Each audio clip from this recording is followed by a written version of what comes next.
भारताची आणि विशेष करून भारतीय जनता पक्ष ज्या ज्या वेळेस सरकारमध्ये आलेला आहे किंवा काँग्रेसच्या वेळेचं सुद्धा असताना आपण बघितलं यांची फॉरेन पॉलिसी नेहमीच फेल्युअर राहिलेली अशी परिस्थिती आहे। आपल्याला फेवरेबल असणारं गव्हर्नमेंट शांत राहायचं, आपल्या भारताला फेवरेबल असलेलं गव्हर्नमेंट याला वाचवण्याच्या संदर्भात जे काही इनपुट्स द्यावे लागतात ते इनपुट्स माझ्या अंदाजाने हे सरकार पुरवत नाही अशी असणारी परिस्थिती आहे। बांगलादेशमधलं आपण बघितलं तर बांगलादेशाच्या स्वातंत्र्यासाठी भारताने फार मोठं योगदान दिलं। बांगलादेशमधली जनता ही भारताबरोबर आहे, परंतु डिप्लोमॅटिकली आपण त्यावेळेस शेख मुजीब रेहमान यांनाही वाचू शकलो नाही। अनरेस्ट त्याच्यानंतर झाला तोही आपण असताना थांबू शकलो नाही।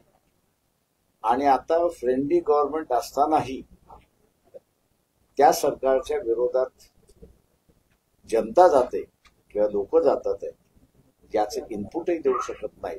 हे मला वाटतं भारताच्या फॉरेन पॉलिसी मधलं दुर्दैवीपणा असं म्हणतो। अफगाणिस्तान सुद्धा तेच होतं। दोस्तम एकेकाळी भारतामध्ये आले होते, ते भारताकडे मदत मागत होते। त्यावेळेस काँग्रेसचं गव्हर्नमेंट होतं, अटल बिहारी वाजपेयींचं सुद्धा गव्हर्नमेंट होते, त्याही वेळेस ते आले होते।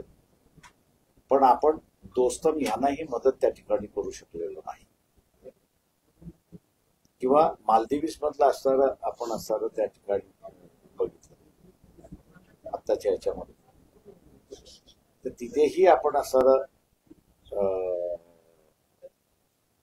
भारताच्या विरोधात असणारं गव्हर्नमेंट त्या ठिकाणी चाललेलं आहे।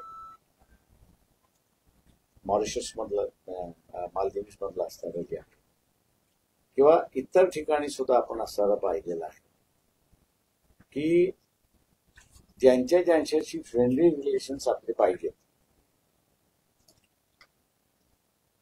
त्यांच्याशी आपले असणारं फ्रेंडली रिलेशन न राहता ते मला वाटतं दुरावत चाललेत अशी असणारी परिस्थिती आहे।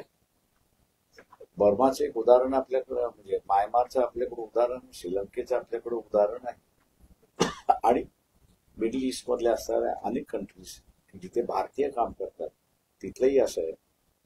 मला वाटतं याची असणारी चर्चा खुलेआम या ठिकाणी व्हायला पाहिजे की इंटेलिजन्स फेल्युअर आहे का, की इंटेलिजन्स आलेल्या ह्याच्यावरती मिनिस्ट्री ऍक्ट करू शकली नाही याचं फेल्युअर आहे का, याचा कुठेतरी असणारा आढावा घेणं इथे गरजेचं असून त्या ठिकाणी मानतोय। आणि मेन ऑपोजिशन पार्टी जी आहे काँग्रेस पार्टी, त्यांनी हा मुद्दा डिबेटला आणला पाहिजे, उचलला पाहिजे।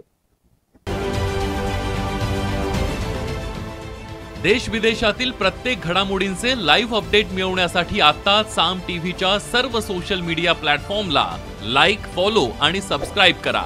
तसंच सर्व नोटिफिकेशनसाठी बेल आयकॉन प्रेस करायला विसरू नका।